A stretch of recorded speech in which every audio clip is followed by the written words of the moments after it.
यह है कि मरने के बाद तस्लीम करने से बेहतर है कि जिंदे में तस्लीम कर लो, ताकि सुन्नियत का कुछ काम हो सके। जबानी नारे बहुत लगे हैं और आज भी जबानी नारे लगाने वाले 80% लोग हैं। काम के लोग 20% अहले सुन्नत में नहीं हैं। मुझे इसकी परवाह नहीं है कि आप कितने लोग सुनेंगे और कितने चले जाएंगे। सारे चले जाएं, मसला ही कोई नहीं। पाए मुरा लंग नेस्त मुल्क खुदा तंग नेस्त। हमें जमीनी तौर पे काम करने की जरूरत है।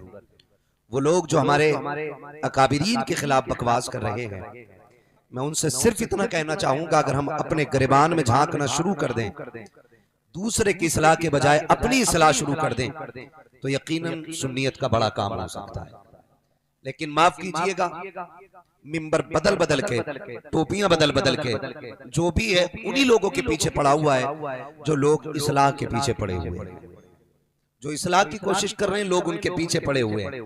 भाई इसको क्यों कर रखना है, इसको क्या सुनना है भाई, ये सुन्नियत में नहीं है, ये रज़वियत में नहीं है, बरकातियत में नहीं है। भाई ये फैसला रब रसूल पे छोड़ दो, तुम अपने बारे में सोचो, तुम कहां पे खड़े हुए हो।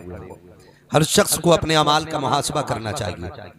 अगर ये मुमकिन होता कि साहिब मजार मजार से निकल के आते और बात करने की अल्लाह इजाजत देता, तो मैं इस मिंबर पे नहीं होता, मैं उनको यहां लाके बैठाता और मैं कहता इस कौम को जरा ये बता दो कि विलायत मिलती कैसे है, वली बनते कैसे हैं। फिर वो बताते एक रात के जलसे में कूद लेना वली बनने के लिए काफी नहीं होता है। फिर वो ये भी बताते कि वली बनने के लिए अपने नफ्स को मारना पड़ता है। फिर ये भी बताते कि वली बनने के लिए हलाल खाना पड़ता है और हराम से बचना पड़ता है। किसी ने इमाम गजाली रहमतुल्लाह तआला अलैहि से कहा था कि हुजूर बताएं दुआएं कबूल क्यों नहीं हो रही, तो आपने दो बातें कही थी। फरमाया था हलाल खाना शुरू कर दो और सच बोलना शुरू कर दो, जबान तुम्हारी खुलेगी, मकबूलियत की जमानत अल्लाह की बारगाह से अता कर दी जाएगी। मैं नौजवानों से बस यही बात अर्ज करके बात खत्म करना चाहता हूं कि जिंदगी कैसे गुजारनी है। आज भी हो जो बराहीम साईमा पैदा, आग कर सकती है अंदाजे गुलिस्तां पैदा। मेरे सामने अक्सर नौजवान बैठे, मगर माफ कीजिएगा मैं बड़ी जुर्रत के साथ ये कह रहा हूं कि सारे बरेलवी लोग बैठे हुए हैं, सारे आला हज़रत वाले लोग बैठे हुए हैं, लेकिन अभी तक हमें ये तमीज नहीं आ सकी कि हुजूर की महफिल में जाना कैसे है। 50% लोगों के सरों पे टोपियां नहीं है। ये हमारी कौम का हाल है। शादी ब्याह का मौका हो, एक कपड़ा आप 2 नंबर का नहीं दिखा सकते किसी के बदन पे। सबके जूते 1000 से ऊपर के होंगे, कपड़े 1000 से ऊपर के होंगे, लेकिन गैरत मर गई है हमारी कि हुजूर के जलसे में 5 रुपए की टोपी तक लगा के हम नहीं आ सकते। हर चीज के अपने आदाब होते हैं। स्कूल में बिना ड्रेस के जाने तैयार नहीं होते, पुलिस बिना वर्दी के पुलिस नहीं रहती है, फौज बिना ड्रेस के फौज नहीं रहती है। तो तुमसे किसने कह दिया कि नंगे सर तुम हुजूर की गुलामी का दावा करते हुए अच्छे लगोगे? हमें बताया जाए। हम आपसे ये सीखना चाहते हैं, आप हमें सिखाओ कि अदब भी कोई चीज होती है कि नहीं। फर्ज करें मैं सर पे टोपी ना हो और बदन पे कपड़े ना हो और यूं हाथ खोल के खड़ा हूं, कोई मुझे नमाजी कह देगा? बोलो, कोई कह देगा नमाजी? नंगे सर खड़ा हूं, एक हाथ यूं हो और दूसरे से ऐसे कर रहा हूं, ऐसे देख रहा हूं, कोई कहेगा नमाजी? क्यों? लोग कहेंगे तरीका ही नहीं लग रहा है नमाज का, कि नमाज में होता तो टोपी होती, नमाज में होता तो हाथ बंधे होते, नमाज में होता तो रुख काबे से फेरता ही नहीं।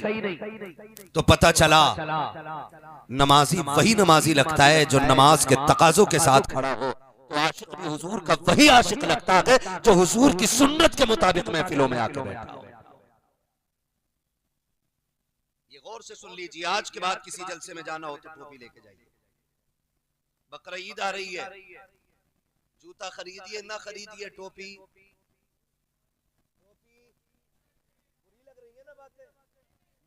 दिखाऊंगा दाग चेहरे के, जिसे खराब लगे सामने से हट जाए। टोपी लेके आया करो महफिल में। इसे छुपा के बैठा करो, 2.5 किलो की खोपड़ी। ये हुजूर की महफिल है, किसी बाप का पंचायत हाल नहीं है। यहाँ अदब से आया जाता, यहाँ सिर्फ तुम नहीं, खुदा की रहमतों के फरिश्ते भी आए हुए हैं, खुदा की रहमतों के फरिश्ते भी आए हुए हैं। इसलिए इस जमीन का भी अदब जरूरी है जहां महफिल हो रही है, और इस महफिल का भी अदब जरूरी है जहां हुजूर की बातें हो रही हैं। आपसे चंद बातें करके मैं बात खत्म करूंगा। तवज्जो है सारे लोगों की। इमाम गजाली ने क्या कहा था, जब भी खाना सलामत रहे, जब भी खाना शुक्र है मेरे हिस्से में कूदने वाले नहीं सुनने वाले लोग रह गए।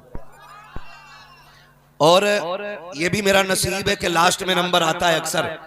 कभी कभी असद भाई की मेहरबानी होती है ना, तो ये कह देते मैं बाद में पढ़ लूंगा, लेकिन आज मुझसे पहले ही खड़े थे। हाँ, वरना मेरी ही बात पढ़ते। हाँ, लेकिन ये खबर सदर जलसा की तरफ से हम तक नहीं पहुंची थी। हाँ, तो आज असद भाई ने इसलिए पहले पढ़ लिया कि मुझे आने में देर हुई है, तो मेरा ये समझता हूं कि बड़ा अच्छा वक्त है ये, क्योंकि मेरे हिस्से में जितनी क्रीम थी वही रह गई है, जितना मठा था वो छट गया है ना। हम लोगों को अक्सर क्रीम ही मिला करती है, शुक्र है मठा निकल लेता। तवज्जो है ना सारे लोगों की। मैं चंद बातें करना चाहता हूं, कहें जरा या रसूल अल्लाह। ये नाज ये अंदाज हमारे नहीं होते, झोली में अगर टुकड़े तुम्हारे नहीं होते, मिलती ना अगर भीख हुजूर आपके दर से, इस ठाठ से मंगतों के गुजारे नहीं होते, बेदाम ही बिक जाए ये बाजारे नबी में, इस शान के सौदों में खसारे नहीं होते। फरमाया गया, इमाम गजाली ने फरमाया कि जब भी खाना हलाल खाना, और जब भी बोलना सच बोलना। आज मैं इन दो बातों पे बात कर लूं। जब भी खाना हलाल खाना, हलाल क्या क्या है और हराम क्या क्या है। अगर इस बात पे गौर करें तो एक उसूल सिर्फ मुकर्रर कर लें कि जिसमें किसी का हक ना हो वो आपके लिए हलाल है, और जहां भी किसी का हक मारा जा रहा है वो आपके लिए हराम है। इसकी बहुत सारी सूरतें हो सकती हैं। वो माल जिसकी ज़कात न दी जाए वो भी हराम है, वो खेती जिसका उश्र न अदा किया जाए वो भी हराम है, वो पैसा जो ब्याज के जरिए लिया जाए वो भी हराम है, वो दौलत जो सूद के जरिए इकट्ठी की जाए वो भी हराम है, वो दौलत जो रिश्वत के जरिए इकट्ठी की जाए वो भी हराम है, वो चीज जो चोरी करके इकट्ठी की जाए वो भी हराम है। नौजवानों, जवानी कितने दिन की है? कितने दिन की है जवानी? नहीं, वो मैं पूरी जिंदगानी की बात नहीं कर रहा हूं, मैं जवानी की बात कर रहा हूं। कितने दिन की है जवानी? 30 से 35 साल। कितने साल की जवानी है? 30 से 35 साल जवानी के। इधर बचपन उधर बुढ़ापा, अगर अल्लाह दे दे तो, वरना वो भी कोई गारंटी नहीं है। भरोसा मत करो, सांसों की डोरी टूट जाती है, छतें महफूज रहती हैं, हवेली टूट जाती है। किसी दिन प्यास के बारे में उससे पूछिए जिसकी कुएं में बाल्टी होती है, रस्सी टूट जाती है। कोई गारंटी नहीं है कि हम 35 साल जवानी गुजार जाएं। कितने साल जवानी रहती है? 30 से। अगर जागना सोना सही वक्त का है तो 35 साल चलेंगे, खाना खुराक अच्छी है तो 35 साल की जवानी है। और अगर आपका 3 बजे तक गेम खेलने का शेड्यूल है, 12 बजे सो के उठना है और बाकी टाइम बैठ करके मोबाइल चलाना है, तो 25 साल भी जवान नहीं रहोगे आप। तो असद भाई, लोग असद भाई से पूछते हैं अब तक जवान कैसे दिखते हो, तो ये कह के बच जाते हैं कि नाते नबी का सदका है। हाँ, नाते नबी का सदका है। आपसे कहना चाहता हूं मैं, 30 से 35 साल जवानी है, मगर ये भी कब, जब इसकी हिफाजत की जाए। आज मेरी कौम का नौजवान 3-3 बजे तक पबजी खेल रहा है और नाली पे बैठ के ना हेडफोन लगा के चीख रहा, अकेला चीख रहा है। मैं एक मोबाइल की दुकान पे था, मुझे एयरबड्स लेनी थी, मतलब माइक्रोफोन, तो उसमें एक ऐसे माइक लगा हुआ था। मैंने कहा भाई ये किसके लिए? उसने कहा ये पबजी वालों के लिए।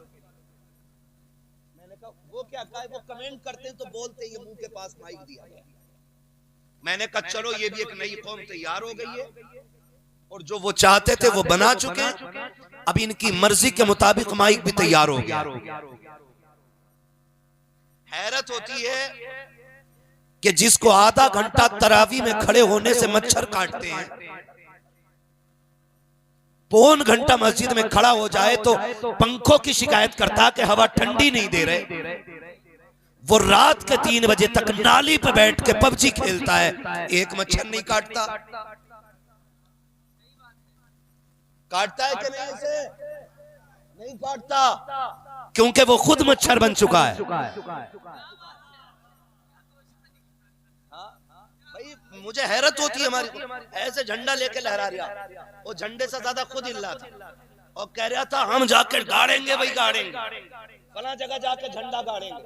झंडे का डंडा खुद से नहीं संभल रहा है, और बातें कितनी बड़ी बड़ी करते, जवानियां तबाह कर दी हमने, और दावे बहुत बड़े बड़े हैं। जरा हकीकत की जमीन पे उतर के तो देखा जाए, जिस कौम के लुक़्मे हराम के हो चुके हैं, ताईद गैब से कैसे आ सकती है? जिसकी जबान पे 90% झूठ हो, वो तरक्की कैसे कर सकते हैं? जिसकी नस्लों की रगों में लहू हराम का बह रहा हो, वो कौम कैसे तारिक बिन जियाद बन सकती है? उसकी नस्लों में खालिद बिन वलीद कैसे आ सकता है? मैं पूछना चाहता हूँ, आज शॉर्टकट ने कौम का बेड़ा गर्क करके तक दिया है। हर किसी को एक दूसरे से आगे जाने की रेस लगी है, हर कोई एक दूसरे से जीतना चाहता है। मुझे इससे आगे जाना है, मुझे इससे आगे जाना है। इसने 3 माला बनाया है, मुझे 4 माला बनाया है, मैंने 6 माला बनाना है। ये फैसले करने वालों हुए नाम वर्बे निशां कैसे कैसे, जमीन खा गई आसमां कैसे कैसे। हराम की दौलत के चक्कर में न पड़ना, वरना याद रखना जहां पे अमीर लेटा है वहीं पे गरीब लेटा है।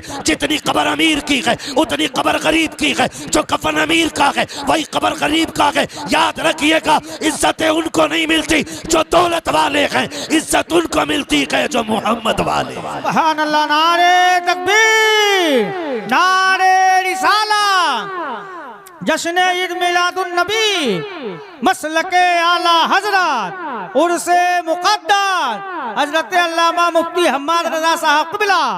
सुभान अल्लाह, सुभान अल्लाह। कोशिश करो यार, कोशिश करो, हुजूर वाले बनो।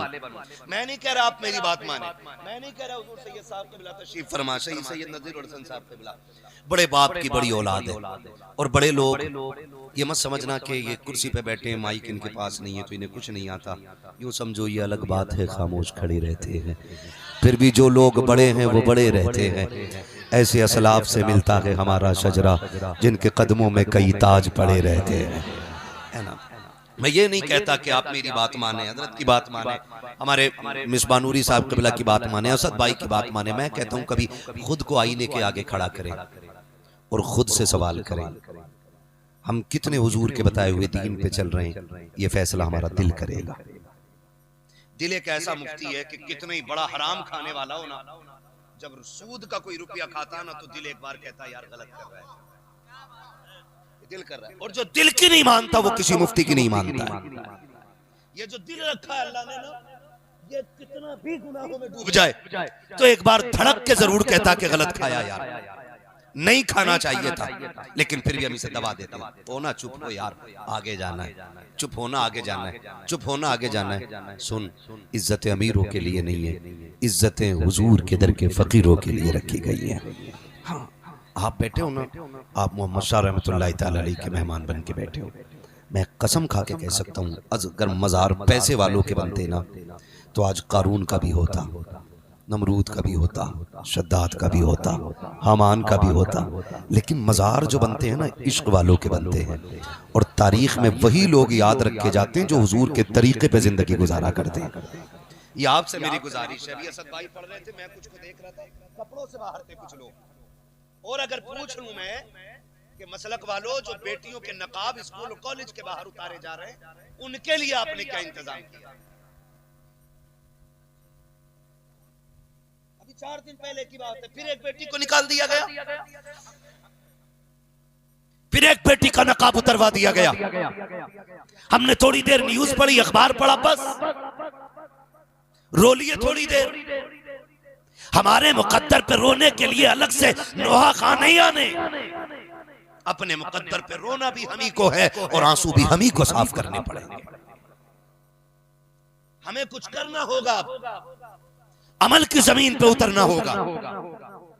और मैं कहना चाहता हूं बड़े बड़े लोगों से, आला हजरत बहुत बड़े थे तो आपने मंजर इस्लाम कायम किया। मुफ्ती आजम बहुत बड़े थे तो आपने मजहर इस्लाम कायम किया। ताजुश शरिया बहुत बड़े थे, आपने जामेतुर रजा कायम किया। मैं कहना चाहता हूं हर बड़ी खानकाह के सज्जादा से अपने हिस्से का भी थोड़ा सा काम कर जाइए, अपने हिस्से का थोड़ा सा काम कर जाइए। माफ कीजिएगा, पहले बात हमारे पास तो कोई मुस्लिम यूनिवर्सिटी है भी नहीं, एक दो की कोई गिनती नहीं। पहली बात तो ना हमारे पास स्कूल है, न इदारे हैं, और ना कि अच्छे कोई छोटे बच्चों के लिए नर्सरी स्कूल हैं जिनमें हम बच्चों को अपने तालीम दे सकें। मैं जानता हूं अपने बच्चे अगर पढ़ाने हो ना तो हमें आज भी गैरों का मुंह देखना पड़ता है। और गैरों का मुंह ऐसा नहीं, बड़े बड़े खन्ने खां मुसलमानों में पैदा हुए, लेकिन मुसलमान की बेगैरती सबसे बड़ी ये है, जरा सा पैसा आया फौरन स्कूल के बजाय फौरन होटल बनाता है, मैरिज हॉल बना रहा है। अगर उसके पास दौलत आ गई तो फिर गार्डन बना रखा है। हमारी कौम के पास ऐसा नहीं है कि पैसा नहीं है, बड़े बड़े पैसे वाले हैं। क्या बिगड़ जाता अमीरों का अगर छोटे स्कूल ऐसे बना दिए जाते कि जिनमें हमारी कौम की बेटियां तालीम हासिल कर पाती। क्या बिगड़ जाता हमारे कौम के अमीरों का अगर ऐसे स्कूल कौम को दे दिए जाते जिसमें गैरत वाली बेटियां इज्जत के साथ तालीम हासिल कर लेती। क्या बिगड़ जाता हमारे कौम के अमीरों का अगर ऐसे कॉलेज दे दिए जाते जिनमें पढ़ने वाली भी बेटी होती, पढ़ाने वाली भी बेटी होती। खुदा की कसम, अगर 70 सालों में हमने इस तरह से काम किया होता, हमारी बेटियां आज गैरों के आगे नकाब न उतारती, नंगे सर तालीम के लिए खड़ी न होती। पहली बात तो एडमिशन नहीं मिलता, अगर मिलता भी है तो लाख 2 लाख नहीं 5 लाख डोनेशन देते हैं, उसके बाद भी हाथ बांध के खड़े होते हैं, तब जाके तेरे मेरे बेटे को सीट मिलती है। उसके बाद भी उसे भिखारी की निगाह से देखा जाता है। और लोगों उठो, ऐसे इदारे कायम करो कि हमारे बच्चों की तालीम का इंतजाम हो सके, हमारी कौम आगे बढ़ सके। और दुनिया को बता दो हम मोहम्मद के गुलाम हैं, हम तुम्हारे टुकड़ों पे नहीं, हम मदीने वाले मोहम्मद के टुकड़ों पे पलते हैं। सुभान अल्लाह, माशाअल्लाह। कब तक रेस लगाते रहोगे? मुझे आगे जाना, मुझे अमीर बनना, मुझे पैसे वाला बनना। एक पैसे वाला बता दे इसकी कब्रिस्तान में कब्र सलामत रह गई हो। एक पैसे वाला बता दो जिसकी कब्र सलामत रह गई हो। सुन एक फकीर है, दुनिया बहलूल दाना कहती है, कयामत तक उस फकीर को याद रखा जाएगा। 12 साल फाके करने वाला साबिर आज कलियर में लेटा गए, हर दिल के अंदर जिंदा और मौजूद है। मैं पूछना चाहता हूं आपसे, मेरी कौम के नौजवानों, हम जो गलती कर रहे हैं ना, वो सबसे बड़ी गलती ये है कि लुक़्मे हलाल के नहीं रहे हमारे। सुन लीजिएगा, मैं गारंटी के साथ कह रहा हूं, हराम खाओगे तो किसी का बाप भी तुम्हें नहीं बचा पाएगा। दीन हुजूर का है, मौलवी नहीं बेचेगा दीन को कहीं भी। जो इस्लाम ने उसूल मुकर्रर कर दिए ना, महबूब अलैहिस्सलाम ने फरमाया जो जिस्म हराम लुक़्मे खा के पले बढ़ेगा, अल्लाह उसे जहन्नम का ईंधन बनाएगा। जानते हो इस बात? 1 रुपया हराम का खा लिया, उसका असर लहू में शामिल हो जाता है, और ये सबसे बड़ी तबाही का सबब है हमारी। मैं नौजवानों से गुजारिश करना चाहता हूं, बिना तौबा किए न मरना, और इस धोखे में भी आज ना लेना कि वक्त आएगा तो तौबा कर लेंगे, आएगा तो तौबा कर लेंगे। मौत का फरिश्ता जब आता है ना तो बता के नहीं आता है, अचानक आ जाता है। कैसे अचानक? अभी एक्सीडेंट हम लोग रोडों पे देखते हैं सद भाई, कोई ट्रक के नीचे क्रेटा घुसी पड़ी है, कोई डिवाइडर क्रेटा में घुसा पड़ा है ना, पता चला 5 थे 5 ही मर गए, पता चला इसमें 8 थे 8 ही मर गए, पता चला 6 थे 6 के 6 ही मर गए। मौत का कुछ नहीं पता है, कुछ नहीं पता। इस इंतजार में मत रहना, टाइम आएगा तो तौबा कर ली जाएगी ना। हमने काले बालों वालों को भी मरते देखा है, हमने दाढ़ी वालों को भी मरते देखा, बगैर दाढ़ी वालों को भी मरते देखा है। हमने दुनिया देखी है यार, हमने तो माँ के पेट से मुर्दा पैदा होते देखे हैं, और हमने पैदा होते ही मरते भी देखे हैं, 90 साल की उम्र वाले भी देखे। आपसे मेरी गुजारिश है, तैयारी आखिरत की करनी है तो अहद करो, हराम नहीं खाएंगे इंशाअल्लाह। वादा करते हैं सारे इंशाअल्लाह, हराम नहीं खाएंगे इंशाअल्लाह, सूद ब्याज सारा बंद करेंगे इंशाअल्लाह। है ना इंशाअल्लाह। देखो हाथ किसका नहीं उठ रहा, देखो भाई लग रहा है कोई गड्डी लेके बैठा है क्या।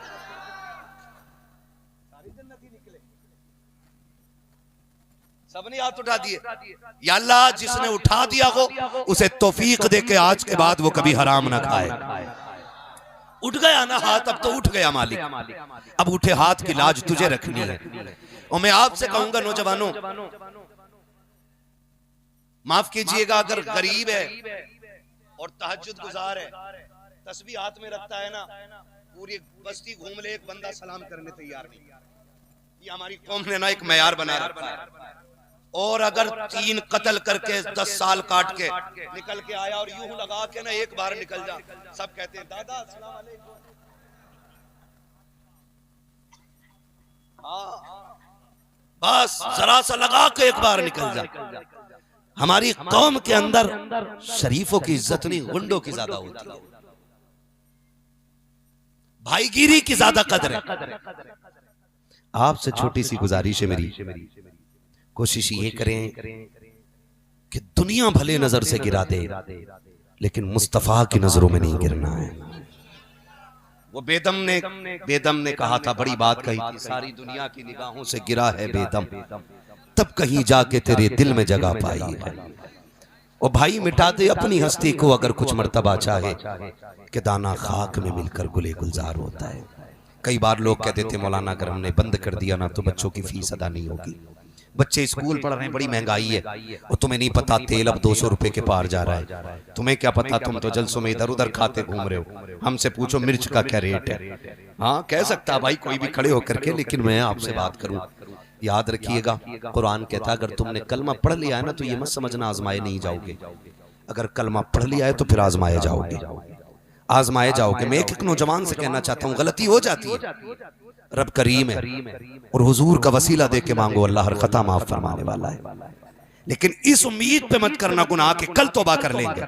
वो बड़ी प्यारी बात कही थी, हक ताला भी करीम और मोहम्मद भी करीम, 2 करीमों में गुनाहगार की बनाई है। ये तो मुकद्दर है हमारा कि हुजूर की उम्मत में पैदा हुए। आपने कलमा पढ़ लिया है तो मुश्किलात से गुजरना पड़ेगा, आपने कलमा पढ़ा है तो इम्तिहान देने पड़ेंगे। लेकिन याद रखिएगा नौजवानों, अगर हो गई है ना गलती फिर रब को करीम मान के रो दो, रो के दिखा दो एक बार रब को। मैं कसम खा के कहता हूं, आप जितनी चाहो बारूद वाले हो जाओ, जितने चाहो तलवार वाले हो जाओ, जितने चाहो पैसे वाले हो जाओ, अगर तुम खुदा वाले नहीं हो सकते तो कभी कामयाब नहीं हो सकते, कभी कामयाब नहीं हो सकते। आप देखें सऊदिया के पास कितना पैसा है, लेकिन सबसे भड़वी कौम अगर कोई दुनिया में है तो वो सऊदियों की कौम है। मैं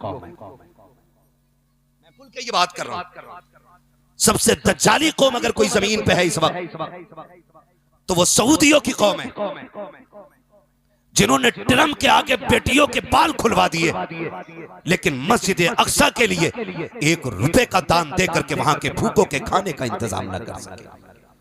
मैं तो चैलेंज करता हूं नजद की बदमाश औलादों को, काले रुमाल से लेकर के लाल रुमाल तक, जो अपने आप को दीन का ठेकेदार कहते थे, अब आओ निकल करके मैदान में। तुम्हारे बाप ट्रम्प को तुमने कई $1000 का तोहफा दिया है, फिलिस्तीन के बच्चे पानी के लिए मर गए, पानी पानी कहते कहते, लेकिन तुम्हें खैरत तक नहीं आई। हम जानते हैं तुमने कलमा नाम के लिए पढ़ रखा है, हम जानते हैं तुम उसी नज्द की बदमाश औलाद का नाजायज बीज और नुतफा हो, तुम भी उसी नस्ल से चले आ रहे हो। उन्होंने अरब को तबाह कर रखा है, तुम मुल्क हिंदुस्तान को तबाह करना चाहते हो। लेकिन याद रखिए हिंदुस्तान में अहमद रजा मौजूद है, यहाँ की सुन्नियत को तबाह नहीं किया जाएगा। जब भी तुम आगे बढ़ोगे बरेली के अहमद रजा की आवाज गूंजेगी, खिलके रजा के खंजरे खूंखार बरकबार, आदा से कह दो खैर मनाए नशर।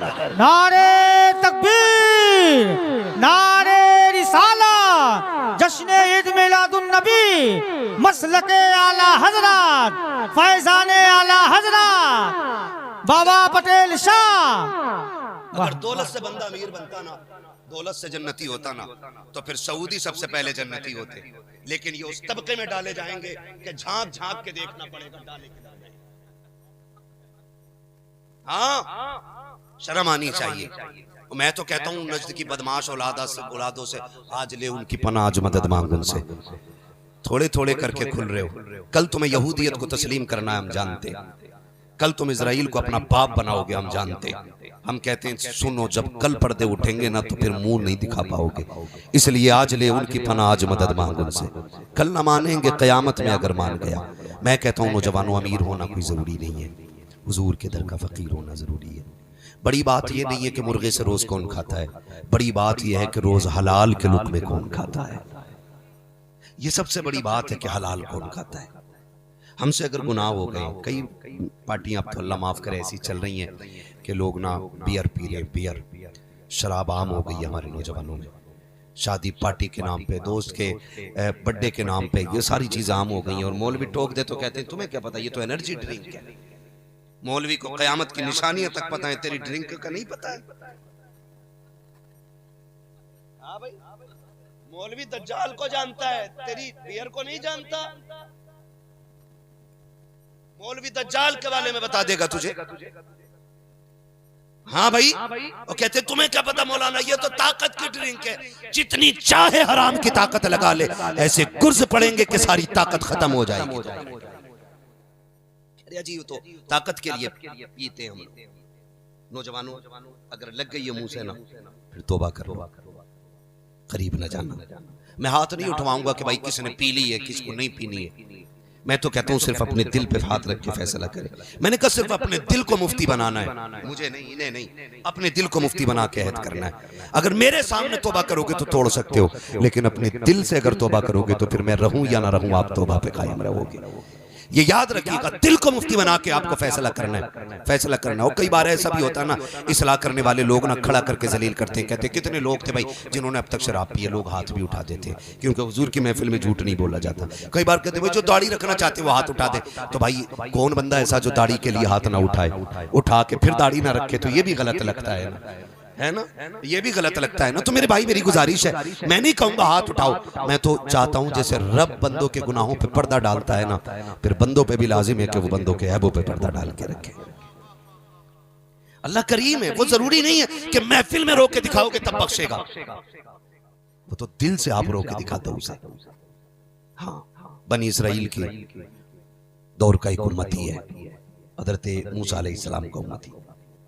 उसके गुनाहों की वजह से बारिश नहीं हो रही है, पूरी कौम तबाही में आ गई, पूरी कौम परेशान हो गई। हज़रत मूसा ने कहा चलो बाहर निकल के ना अल्लाह की बारगाह में दुआ करते हैं। बहुत गौर से मेरी बात सुनिएगा। बाहर निकले सारे लोग, अल्लाह का नबी दुआ करा रहा है, अल्लाह बारिश फरमा दे। पूरी उम्मत आमीन कह रही है, लेकिन बारिश नहीं हो रही है। फिर जब बारिश नहीं हुई ना तो कहते मालिक बारिश क्यों नहीं हो रही। रब ने पैगाम दे दिया, का मूसा तेरे इस मजमे में एक ऐसा बंदा बैठा है जिसने 40 साल से मुझे एक सजदा नहीं किया है, जो 40 साल से मेरी नाफरमानी कर रहा है, जो 40 साल से मेरे हुक्मों को तोड़ रहा है, ऐसा बंदा बैठा है इसके अंदर। मैं उसकी वजह से बारिश नहीं कर रहा हूं, जब तक वो रहेगा ना मैं बारिश नहीं करूंगा। हज़रत मूसा ने कौम से मुखातब होकर फरमाया, है कोई तुम में ऐसा जो 40 साल से रब की नाफरमानियां कर रहा है, जिसकी वजह से बारिश नहीं हो रही, उठ जाए निकल जाए। जब इतनी बात कही ना तो उसने गर्दन झुकाई और अपने दिल में रोके कहता मालिक आज पर्दे डाल दे, आज के बाद कभी तेरा हुक्म नहीं तोड़ूंगा। मालिक उठूंगा तो रुसवा हो जाऊंगा, लोग मेरा मुंह देख लेंगे, अल्लाह माफ कर दे, मैं तौबा कर रहा हूं। अभी उसने ये बातें कही थी कि आसमान से बारिश शुरू हो जाती है। जब बारिश शुरू हुई हज़रत मूसा हैरत में, ना कोई गया ना आया, और बारिश क्यों हो गई। दूर पे गए, मालिक तू बताना, तूने तो कहा था जब तक वो उठेगा नहीं बारिश नहीं होगी, अब पता बारिश क्यों हो गई। आवाज कुदरत आई कि मूसा बात ये है, उसने बैठे बैठे हमसे हमारी बारगाह में रो के चंद आंसू गिरा दिए थे, हमसे तुम्हारी बारगाह में सच्चे दिल से तौबा कर ली, हमने उसको उठाए बगैर बारिश कर दी। रब से कहते मालिक तू बता कौन है वो तेरा बंदा, मैं उसका चेहरा देखना चाहता हूँ। हज़रत मूसा से रब ने कहा था मूसा जब वो गुनाहगार था तब हमने पर्दों में रखा था, अब तो हमारा दोस्त हो गया है, अब कैसे पर्दे उठाए। सुभान अल्लाह, नारे तकबीर। लगा ले पीछे वाले भैया, आप भी बेदार हो जाए। नारे रिसाला, जश्न ईद मिलादुन नबी, मसलके आला हजरत, उर्से मुक़द्दस हुजूर मुफ्ती हम्माद साहब क़िबला, वलमाए अहले सुन्नत। सुभान अल्लाह, सुभान अल्लाह। शुक्रिया मोहब्बत हो, आपकी वजह से आराम मिल गया। तवज्जो है सारे लोगों की। तो अल्लाह वो है जो पर्दे डाल देता है, शर्त है ये इसका सही हो। अगर ये ठीक नहीं है ना तो पीर के पैर दबाते मर जा, या उसका धोबन पीते पीते मर जा, खैरियत नहीं होगी। हलाल खाइए। क्या खाएंगे? सारे बोलो क्या खाएंगे? अगर आपके पास हराम 1 रुपया आपके हज के पूरे सफर में शामिल हो जाए, अल्लाह पूरा हज मुंह पे मार दे। हराम के पैसे से 10 उम्रे करके आओ, अल्लाह 1 उम्रा कबूल करने के लिए तैयार नहीं। ये याद रखिएगा मेरी बात, इसलिए हलाल करिए। और जब आप तौबा करेंगे ना हराम से, छोड़ेंगे तो मुश्किलें आनी है, इम्तिहान से गुजरना है। तारीख में एक बहुत बड़ा नाम है हजरत हबीब यमनी का, हबीब अजमी। हबीब अजमी ये कौन है? ये वो हैं जिनका बहुत बड़ा सूद का कारोबार था। सूद मींस समझ रहे हैं ना? सूद ब्याज जानते हैं सारे लोग। इसका बहुत बड़ा बिजनेस था, एक वक्त का खाना इसके बगैर नहीं खाते थे। हाँ बिल्कुल जानते हैं ना? 10 के 20, 20 के 100, 100 के 50, समझ रहे हैं ना? हाँ बस ऐसे ही समझ लो, थोड़ा थोड़ा करके बात समझो जरा। तो बहुत बड़ा काम था। एक दिन बीवी कहने लगी, अभी वो मैं कहता हूं अगर घर की माँ बहनें सख्त हो जाए ना तो मर्द में हिम्मत नहीं है जो हराम लेके आ जाए। लेकिन क्या करें, इनकी खुद डिमांडें इतनी बड़ी रहती हैं, कहती कुछ लाना ना लाना, जेवर जरूर लाना। कि सूट वही आना जिसका फोटो मैंने नेट से लेके डाला है। अब 500 रुपए कमाने वाला मार्केट में जो फोटो लेके गया उसने कहा 18,000। बताओ वो चोरी नहीं करेगा तो क्या करेगा? बहन बेटियों से भी गुजारिश है, डिमांड इतनी बड़ी ना रखना कि तेरा शोहर पूरी करते करते पागल हो जाए। अगर माँ इतनी सख्त होना कि एक वक्त की रोटी हलाल हराम की तमीज करके खिलाए, तो फिर घर में कोई भी लुकमा हराम का नहीं आ सकता है। आप गौर करें, मौलाए कायनात जैसा मुत्तकी, इतना बड़ा लामा, जिसके बारे में मेरे नबी ने कहा अना मदीनतुल इल्म वालियुन बाबूहा, मैं इल्म का शहर हूं, अली उसका दरवाजा। आप घर से गए चादर बेचने के लिए, कपड़ा बेचा, फिर उस चादर से तिजारत की आपने, तिजारत में मुनाफा हुआ। चादर थी 4 रुपए की, लाके दिए 104। खातून जन्नत ने झोली में ले थे, कहा था अली चादर इतने पैसे की तो नहीं थी जितने तुमने मुझे लाके दिए। जबकि जानती है कि अली भी सच्चा, अली वो है जो हलाल खाता है, अली वो है जो हराम से बचता है, अली वो है जो नबी की गोद का परवरदा है, अली वो है जिसे उंगली पकड़ के नबी ने चलना सिखाया है। लेकिन नबी की बेटी पूछ रही है अली इतने कहां से लेके आए? खातून जन्नत अली से हिसाब ले रही है, लाए कहां से हो? आज कोई बहन पूछती है,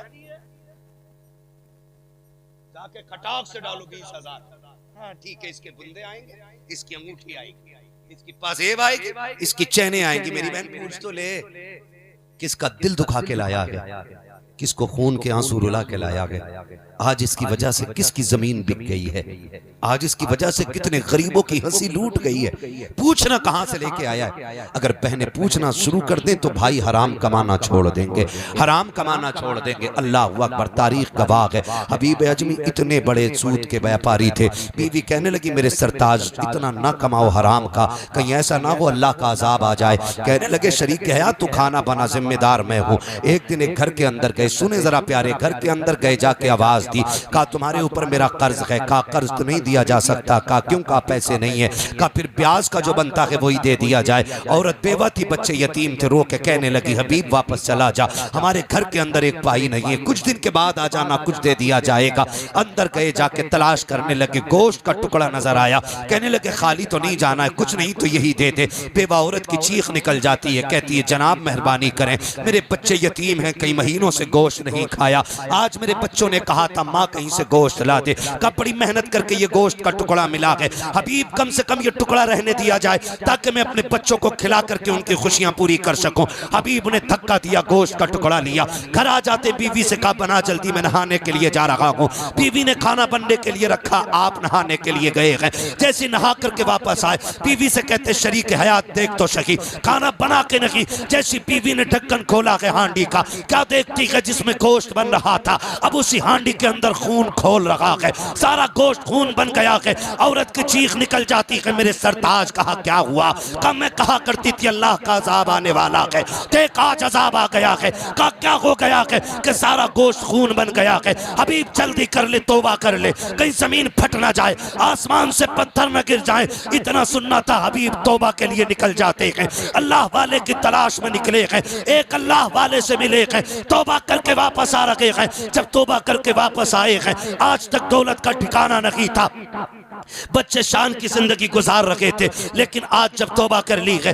सूद का ब्याज कारोबार बंद हुआ है, खुदा की कसम अब रोटियों के लाले पड़ गए हैं, कई दिन के फाके घर में हो गए। जब कई दिन के फाके हुए हैं, एक दिन बीवी ने कहा था मेरे सरताज मेहरबानी करो, का क्या करना है? का मंडी चले जाओ, थोड़ी सी मजदूरी कर लो ताकि बच्चियों के खाने का कुछ इंतजाम हो सके। मेरे सरताज अब बच्चों की भूख नहीं देखी जाती है। हबीब अजमी ने कहा था ए मेरी शरीक हयात बता तो सकी, बाल सफेद हो गए हैं, कमर झुक गई है, अब बता तो सकी कौन मजदूरी के लिए रखेगा? कहा तो क्या करोगे? बच्चों को फाके से मरता हुआ देखोगे? कहा फिर? कहा मंडी चले जाइए। कहा ठीक है। बीवी ने तैयारी कराई, एक खाली थैला शोहर के हवाले किया और दरवाजे तक बीवी छोड़ने के लिए आई है। सुनो जाओ मेरी बेटियों से जाके बता देना। जब दरवाजे पे बीवी छोड़ने के लिए आई, हबीब बाहर निकले हैं, दरवाजे से बीवी ने आवाज दे के कहा था हबीब काजी का या कवल हराम, खबरदार जा तो रखे हो, आज भी याद रखना हलाल का लुकमा मिले तब लेके आना है, हराम मिले तो टुकरा लेना, इसलिए कि हमें फाके तो गवारा है लेकिन बच्चों को हराम के लुकमे खिलाना गवारा नहीं हो सकता। ऐसी बेटियां होनी चाहिए आज भी हमारी, ऐसी बेटियां होनी चाहिए, ऐसी औलाद होनी चाहिए। ओ भाई बेटियों को तरबियत दो, बेटियों को तरबियत दो। खुदा की कसम कौम मौलवी के समझाने से इतना नहीं समझेगी जितना बीवी के समझाने से। सही बात कह रहा हूं हजरत, अगर रोटी ना देने का फैसला कर लेना औरत तो बड़े से बड़ा पापी भी पाप छोड़ देगा। अगर औरत ये कह दे कि तुम्हें 5 टाइम की पढ़नी है वरना रोटी नहीं मिलेगी, हम नहीं जानिए का पराठे लेने हो तो ताज्जुद भी पढ़, मक्खन भी साथ लेना है तो फिर शराब भी पढ़, कसम खुदा की ये चाश तव्वाबीन सब पड़ेगा, मगर शर्त है कोई मजबूर तो करे। लेकिन वो खुद 12 बजे सो के उठ रही है, ये 9 बजे सो के उठ रहा है, तो मतलब ही क्या बनता? कौन किसे उठाएगा? कोई नहीं उठाने वाला किसी को, है ना? है तवज्जो सारे की। क्या कहा बीबी अजमी की बीवी ने? जा तो रहे हो, हराम मिले तो आज भी छोड़ देना। जो 300 रुपए लेके 350 का काम, यही है ना? ताकतवर लेके आते जो 300 रुपए लेकर के 350 का काम करे, 400 रुपए लेके 500 का काम करे। हम जाके ऐसे लोगों को पकड़ के लाते। ओ भाई कभी कमजोर को भी पकड़ दिया कर, ये सोचा करो मंडी में यही कोई नहीं बिका करता है, मजबूरियां मंडी में लाके खड़ा करती हैं। कभी किसी बूढ़े को लेकर के आओ, ये मत सोचो काम कम करेगा, सोच लो अल्लाह की रजा के लिए। इसे कोई मुंह नहीं लगा रहा है, तू हाथ पकड़ के ले आ। मैं मानता हूँ 300 रुपए लेगा, ईंटें 250 की चढ़ाएगा, तुझे पता है 50 रुपए की अगर इधर ईंटें कम रह जाएंगी, अल्लाह इस 50 रुपए के सदक़े में तेरे लिए जन्नत में महल तैयार करके दिखा देगा। लेकिन बड़े होशियार लोग हैं, हमें तो सब कुछ जबानी चाहिए, है ना? खून पी लें हम मजदूर का, और कल को ना मस्जिद में 50 रुपए दे के ना, फिर मौलाना भी कहता जवाब नहीं है भाई, हाजी साहब पढ़ा नहीं 50 रुपए दे गया, ये नहीं पता खाल खींच के लाया मस्जिद। भाई गलत ना समझना, जामा मस्जिद के दरवाजे पे भिखारी खड़ा था, अंधा था, जो भी आता उसके प्याले में पैसे डाल जाता। अचानक ना एक बंदा आया, उसने प्याले के सारे ले लिए, अंधे ने कलाई पकड़ ली, अंधे ने कलाई पकड़ ली। उसने पूछा मैं कौन? उसने कहा क्या मतलब? कहा अगर पहचान लेगा तो तेरे पैसे वापस कर दूंगा। पता अंधे ने क्या कहा? बोले ये इतना बड़ा सितम कोई हाजी कर सकता है?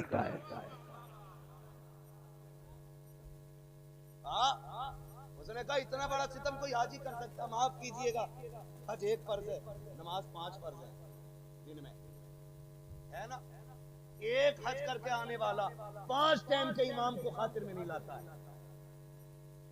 5 टाइम। कब पता नहीं, मैं हाजी साहब हूं,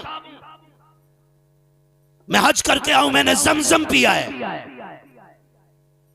सुनो भाई, तूने जमजम पिया है ना, तो जमजम को भी खड़े होके पिया जाता है और वुजू के बचे हुए पानी को भी खड़े होके पिया जाता है। किसे ऐड दिखा रहा है नमाजी को? उठ के मुसाफा क्यों नहीं करा? मैं हाजी साहब हूं, हाजी साहब हूं मैं। अरे हाजी होगा अपने लिए, तुझे नहीं पता है आका करीम ने फरमाया था एक आलिमे दीन 1000 इबादत गुजार लोगों पर ज्यादा भारी आया करता है। तुम्हें नहीं पता है, खुदा की कसम अगर एक अनपढ़ आबिद पूरी रात खड़े होकर के कयाम और सजदे में गुजार दे और एक आलिमे दीन एक लम्हे के लिए किसी मसले पे गौर कर ले, अल्लाह एक लम्हे की इबादत को इसकी पूरी इबादत, पूरी रात की इबादत पे बढ़ा दिया करता। घमंड न करना इबादत पे, ये भी बड़ा मसला है। जरा से पढ़ जाते हैं ना, 5 टाइम की पढ़ ली, तो फिर वो किसी को नहीं जीने दे रहा। हाँ, वो किसी को नहीं जीने दे रहा। अगर बेचारा नौजवान कोई मुंबई से आया और मस्जिद में आया और आ गया मस्जिद में, पहली सफ में बैठ गया, तो जो 5 टाइम के वो कोनी मार के कह रहे, देख रहे बुद्धा का तो आज सबसे आगे बैठा, तो दूसरा कह रहा नमाजी आज ही आ जाइए, हम तुम ही दिखाएंगे।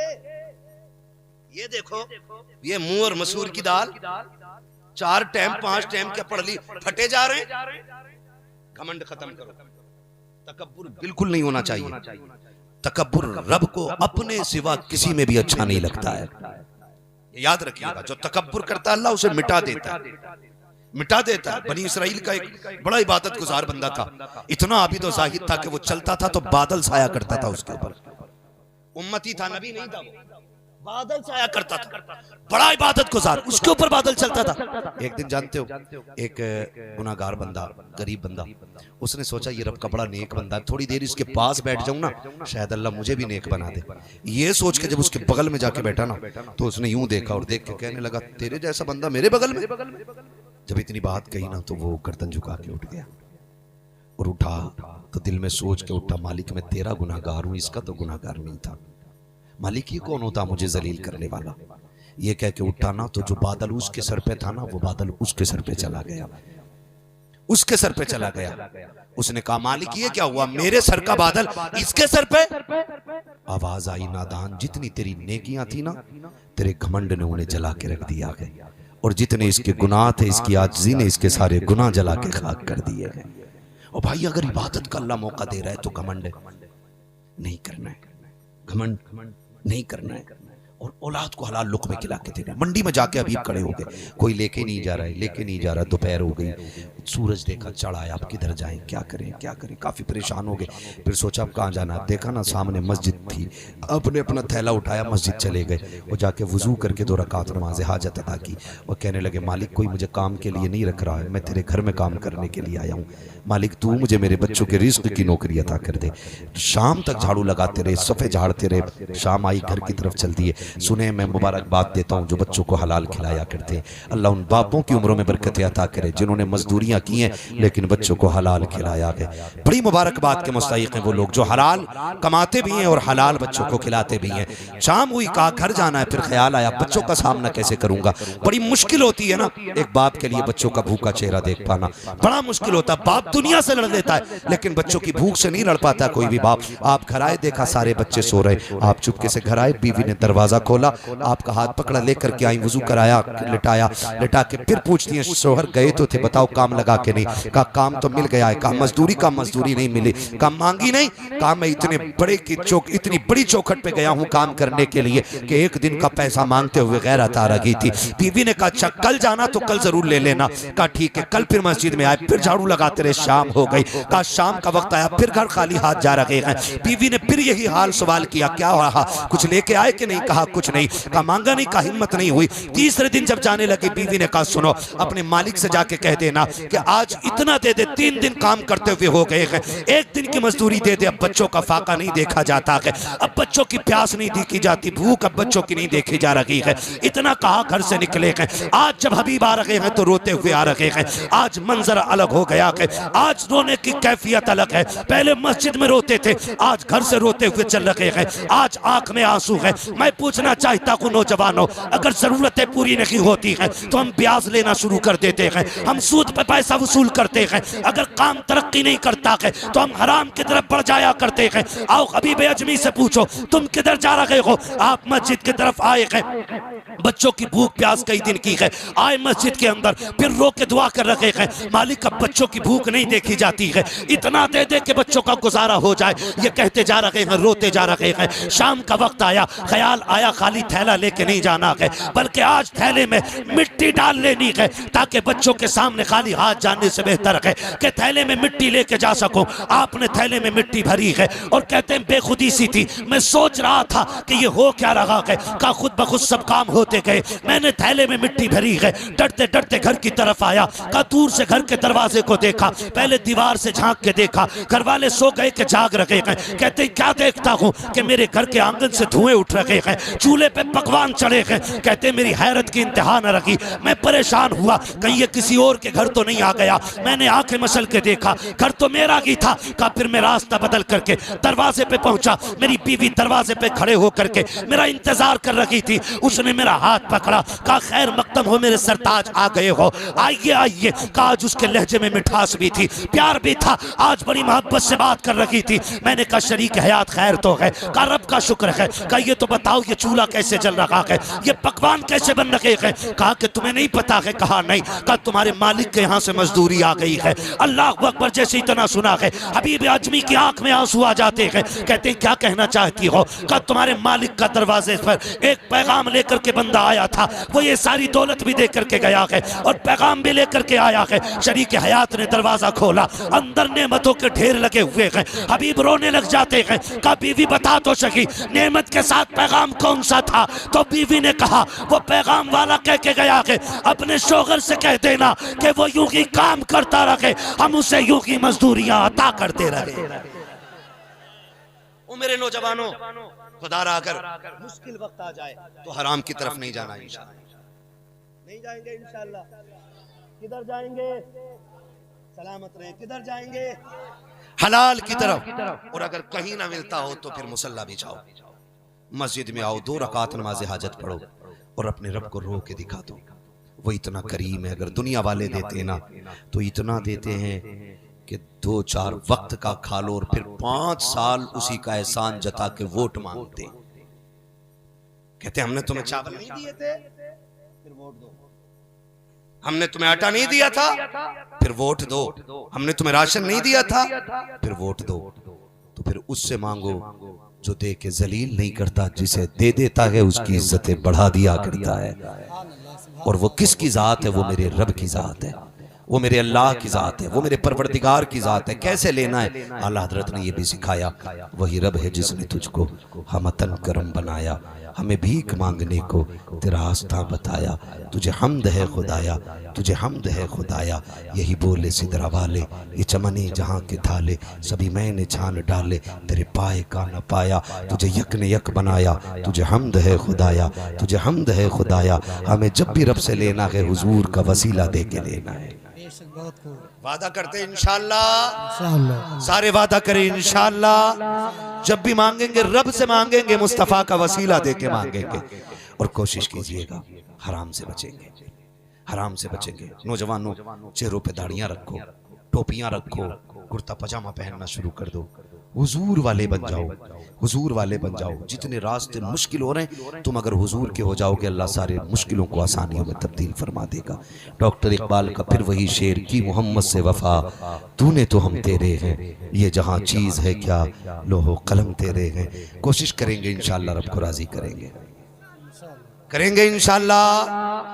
दाढ़ी रखेंगे नौजवान इंशाअल्लाह, हाँ अहद करें इंशाल्लाह दाढ़ी भी रखेंगे, कुर्ता पजामा पहनेंगे और कोशिश करें टोपियां सर पे रहनी चाहिए। ऐसे ऐसे एक्सीडेंट हो रहे हैं कि रोड पे चिपक जाते हैं, बोटियां बन जा रही हैं, खुर्च खुर्च के छुटाए जा रहे हैं, पहचान नहीं होती है, गठरियों में बन जाते, पता नहीं चलता लाश किसकी है। मैं कहता हूँ टोपी रखो, दाढ़ी रखो, अगर आईडी ना भी होगी, कोई भी पहचान नहीं होगी, लाश के पास टोपी पड़ी मिलेगी ना, लोग कह देंगे इसे कोई गैर ना समझना, ये लावारिस नहीं है, इसकी टोपी बता रखी है, ये वो है जिसका काबे वाला भी वारिस है, खुद मदीने वाला भी वारिस। सुभान अल्लाह, बेशक बहुत खूब। बनाएंगे ऐसी पहचान इंशाल्लाह, वादा करें इंशाल्लाह। बदल दो, ये कोशिश मत करना ये तब्दीली बरेली से होगी तब करेंगे, ये कोशिश मत करना कि बरेली वाले टोपी ओढ़ेंगे तब हम पहनेंगे, ये कोशिश मत करना महरेरा वाले कुर्ता पहनेंगे तब हम कुर्ता पहनेंगे। हुजूर का दीन है, अगर लेकर के कोई किसी भी कोने से खड़ा होता है, वहीं से इसका फूल फलना शुरू हो जाएगा। सुभान अल्लाह, बेशक बहुत है ना। ये दारुल उलूम नूरुल इस्लाम है, इसके आंगन में बैठे हुए हो तो कोशिश ये करो इसके आंगन की लाज रखी जाएगी इंशाल्लाह। रखेंगे लाज इंशाल्लाह। मस्जिदों में, मदरसों में जब भी देना हलाल देना, असद भाई को जब भी देना हलाल देना, हमें भी जब भी देना हलाल देना। हाँ अच्छा माशाल्लाह, जामिया राबिया बसरिया भी है, बहुत लेट बता रहे हैं। जब 1 घंटे के ऊपर सुई जा रही है ना, तो अब राबिया बसरिया का तज़किरा छेड़ा है। मैं कहता हूं खुदा की कसम, लुक़्मे हलाल हो जाए ना तो बेटे हसन बसरी बनेंगे और बेटियां राबिया बसरिया बननी शुरू हो जाएंगी, बस लुक़्मे हलाल कर।